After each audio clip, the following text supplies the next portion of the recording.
If you believe me, আমাকে যদি personally বলেন, এটা কিন্তু নট বি কোটেড, বলবেন না কাউকে, আই এম 100% শিওর উনি হচ্ছেন নেতাজি। I am 100% sure.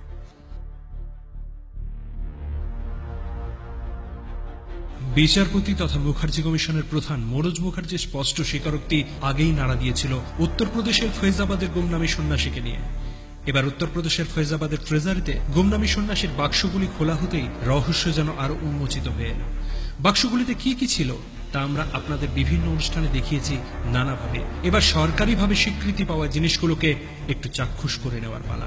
1945 সালে তথাকথিত বিমান দুর্ঘটনায় জনগণমন অধিনায়ক সুভাষচন্দ্র বসুর যে মৃত্যু হয়নি তা ইতিমধ্যেই প্রমাণিত।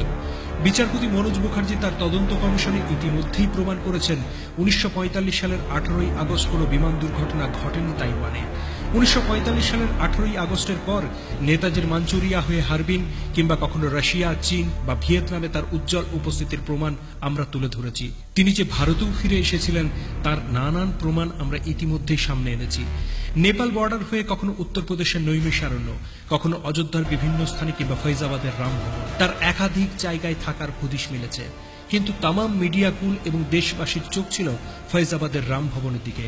1985 সালে 16ই সেপ্টেম্বর পর্যন্ত গুমনামী সন্ন্যাসী এই রামভবনেই ছিলেন। তিনি চলে যাওয়ার পর সেখান থেকে উদ্ধার হয়েছিল 26টি বাক্স।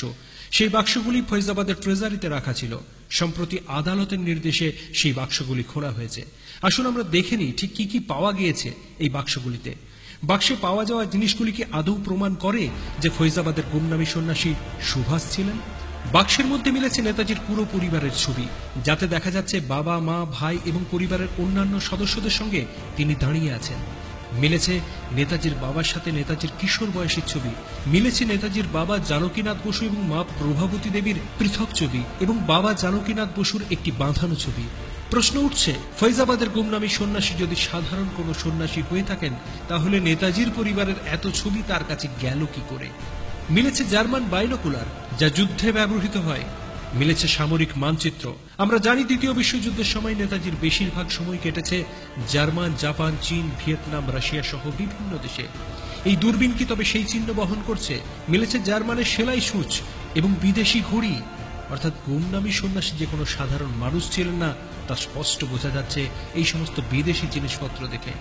এছাড়াও মিলেছে বিদেশি কাপডিশ, ইংল্যান্ডের বানানো টাইপরাইটার, মিলেছে ধূম্রপান করার পাইপ এবং পরিষ্কার করার যন্ত্র, বেশিরভাগই বিদেশি। এছাড়াও মিলেছে গোল ফ্রেমের চশমা। নেতাজি সুভাষচন্দ্র বসু যেরকম চশমা পরতেন ঠিক সেই রকম। মিলেছে অজস্র চিঠি, যার মধ্যে রয়েছে বিপ্লবী লীলা রায়ের চিঠি, আইএনএ কমান্ডার পবিত্রমোহন রায়ের চিঠি। চিঠি রয়েছে সঙ্গগুরু গোলবার্কারেরও। এছাড়াও বহু বাঙালি সুভাষ প্রেমীদের চিঠিপত্র, অসংখ্য বই মিলেছে গুমনামী সন্ন্যাসীর 26টি বাক্স থেকে। মিলেছে আইএনএ সৈনিকদেরও ছবি। সব মিলেমিশে একটাই কথা মনে হচ্ছে, গুমনামী সন্ন্যাসী নেতাজি ছাড়া আর কেউ নয়।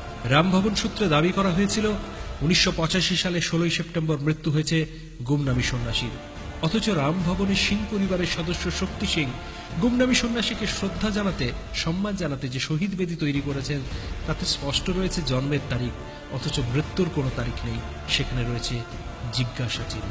এর থেকেই স্পষ্ট হয় আরও একবার মৃত্যুর গল্প দিয়ে গুমনামী সন্ন্যাসী বেরিয়ে গিয়েছিলেন অন্য এক অজানা পথে। তার বাক্স থেকে মূল্যবান সম্পত্তি এখন আঁকড়ে ধরে বেঁচে আছে ফৈজাবাদের মানুষ।